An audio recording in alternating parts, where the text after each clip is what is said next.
On the EMBN show today, we've got a mix of big, hard-hitting e-mountain bikes and also some entry-level bikes from Forme in Derbyshire, England.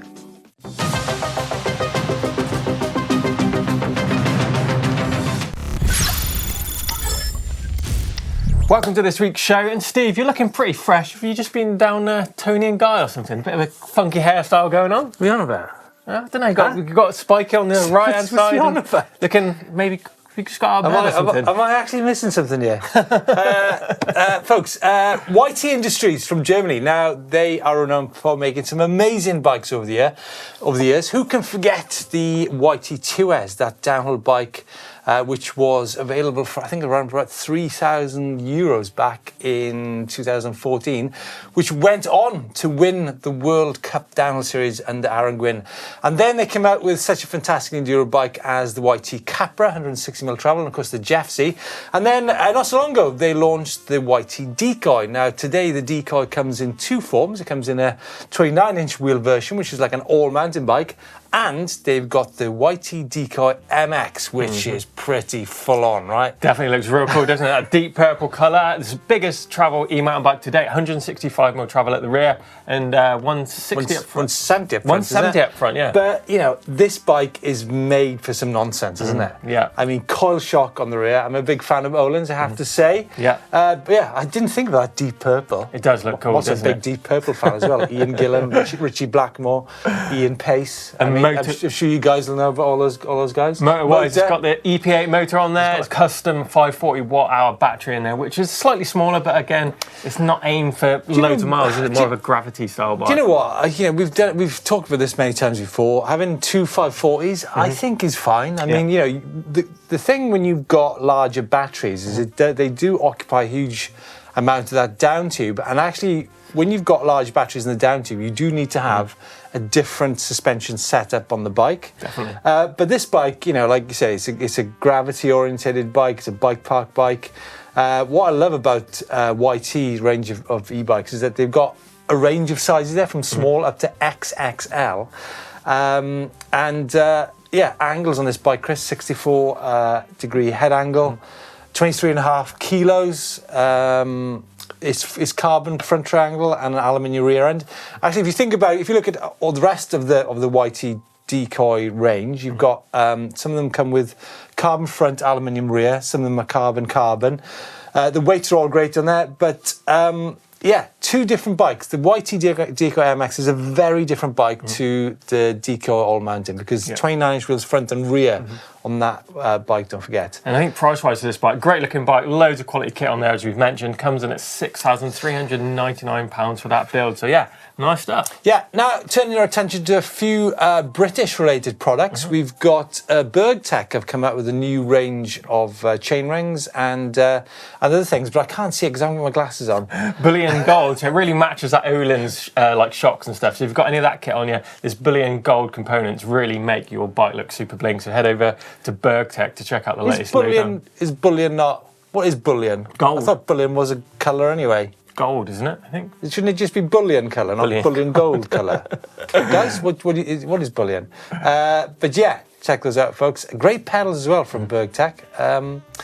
Forme. Is it Forme, Chris, or is it Forme? Forme bikes from Derbyshire. Forme, I think. Now, you guys are always... it was great to talk about some affordable entry-level e-mountain bikes. Now, this really has caught our attention at £1,600. This hardtail with a rear hub drive and a nice internal battery on there.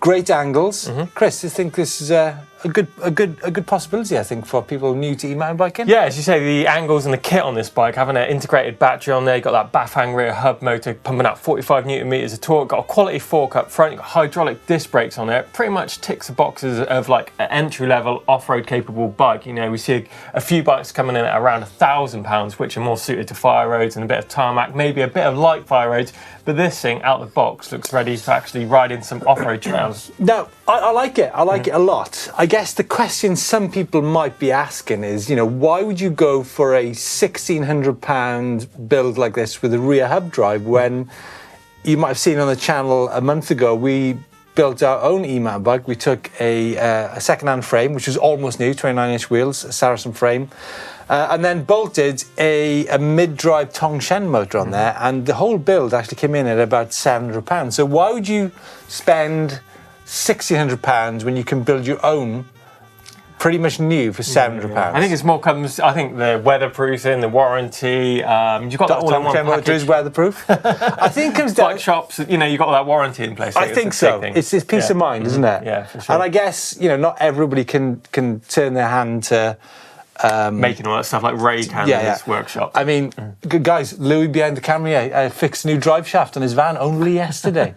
I mean, you know, and the funny thing is, Chris, he's got clean hands. I know, he's not looking too dirty, is he? I mean, you know what? If you're fixing a drive shaft, you should have really grimy hands, shouldn't you? CV joint kind of grease on your hands. Yeah. But if you want to splash a bit more cash on the bikes from Forme, they've actually got the Bladverk. Now this is their full suspension frame, 29-inch wheels, got a Bosch Performance Line 85 Nm torque motor on there, 29-inch wheels, 150mm travel.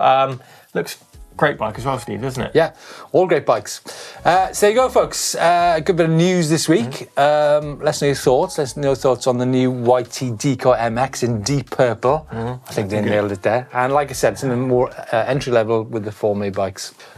Lots of other things surrounding EMBN, which you guys, if you're new to the channel, might need to know about. The shop is one of those things, like I mentioned. There's there's a ton of new stuff coming into the shop over the next few weeks. So please tune into that. Like, so diverse, the range of, you know, hoodies, t-shirts, socks, riding jerseys, puffers, stickers, cups, you name it, it's everything. Yeah, and the other thing, guys, which need to tune you into is the fact we've got the Global Bike Festival in Saalbach, Austria, in June from the 16th to 19th. Loads of DJs. You've got some incredible riding in that area. We've got pub quizzes. Epic rides with Steve up the mountains. Epic rides, yes, yeah.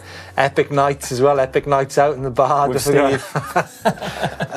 So yeah, tune into that. It's we'll leave a link. Leave a link in the description. On the description.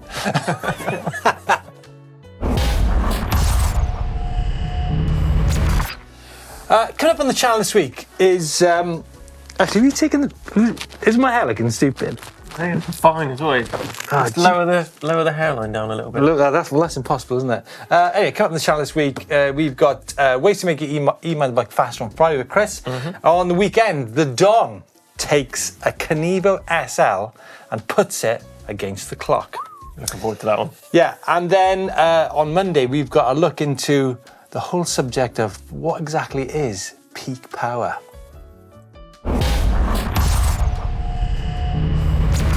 Okay, time now to look at some questions. I think I need to put my glasses on, Chris. I think you do. Maybe they can flatten my hair as well. Chris, I have to say, I loved your ride with Tom Cardy. Wettest ride of my life, actually. Always seems to be with Tom. Last time I went with him, South Downs way, absolute monsoon and like a hailstorm is horrendous. But this time we hit the streets and all those other spots in rain, and literally I had puddles in my jacket. It was horrendous. I think you were a bit mean to him, splashing him, but I think he's a bit sweaty. He wanted a shower, apparently. He was mean to himself, falling off that park bench. Yeah, exactly. That could have gone wrong. First minute of the day that was, but yeah, it was a good day out. Tom's a great guy, loads of energy, and I'm sure we can do more again. And some great comments, folks, from Celion999A. English weather strikes again. Unbelievable hard, certain aspects of riding become in the pouring rain. Slippiness, of course, the main thing, but the rain itself getting wet and incredibly distracting. Well, do you know what? It is. But that's the great thing about e-bikes, isn't it?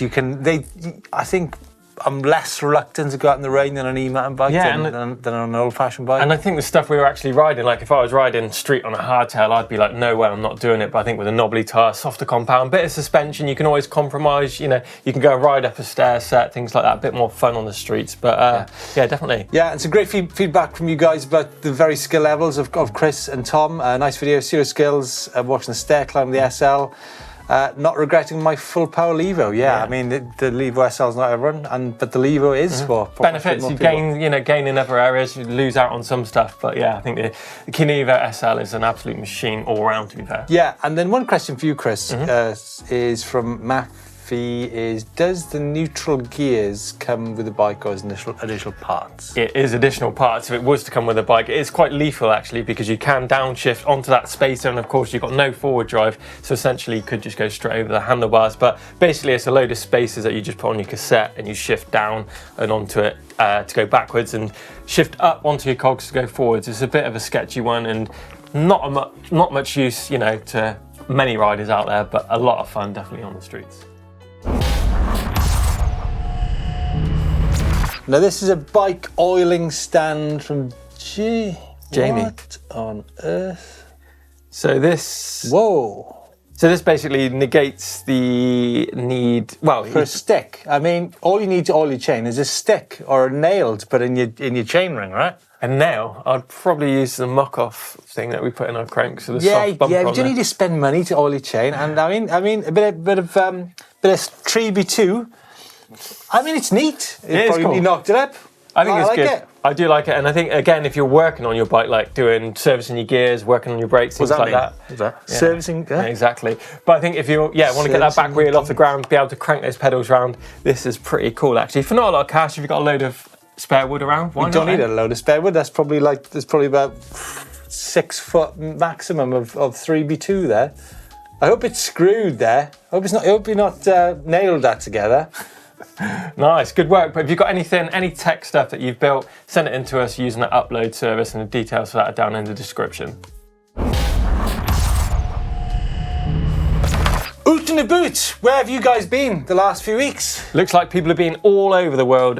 Kicking it off, we've got Dave here with a Canyon Neuron on 7 out of Mamhead Obelisk on South Devon. Nice moody sky. Yeah. Clashes with that bike's colour. Nice. Monica's at a flooded church somewhere in, no idea, Germany. And then we've got New Plymouth, New Zealand. A bit of jungle action from Ming.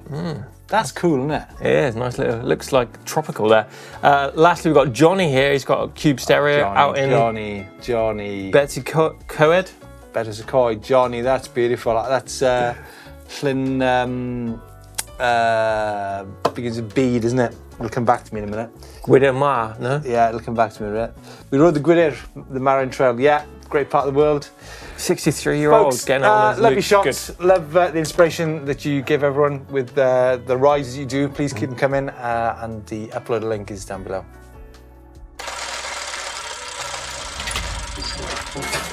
Right, kicking off the bike vault, we've got a Levo in Arizona this week. It's a very nice one from Jeff. It's a nice shot. And then moving on to the indoors, Chris. Yeah. Kingsland 4 Dudley, Gavin's Trek Rail 9. I'm liking that a lot. I'm liking the man cave with all the stuff on the wall as well. Radio controlled cars, loads of pictures. Got to be a super nice for that one, I think. Yeah, and then Ashton Court Bristol is the location for Jamie's Lever Carbon 2020. I like that a lot. Siren head in the background, isn't it? Yeah, that's definitely super nice for me. And so is the next one, which is a Knievo with 40s on it. Yeah, there's a bit of customization going on this. Yeah, I like the fact you can see the frame there. There's a nice bit of light coming on the frame there. Andy, that's a super nice for sure. Stephen here with a nice high bike all mountain 6 out in Phillips Park, Manchester. Liking that shot. I think that's a nice for me. Like this one then from Andy's got All Bear Wild FS M10 out in, where's that, Steve? It says the Rheinagog. Rheinagog area. Oh, the Rhenog is. Oh, yeah, nearly. So basically the Rhenogs, which is on the west side of the road as you go in to Coed Brennan. Looks like a big day out. Got some mag pedals on there. Mag pedals, so there's magnetic kind of flats. Yeah, I think it's super nice. Super nice. And this is a nice background here. This is from Darren Fuchs Jam in Blue Mountain, Sydney. I like the contrast with the background there. That looks really good, doesn't it? Yeah. It's got to be super nice to see us out of the bike vault. Yeah, fantastic. Folks, let us know what you think of the new YT Decoy MX. That's it from us this week. Next week, we have got a look at the Starling Steel prototype bike on the show. So, nice. yeah, see you then. See you then.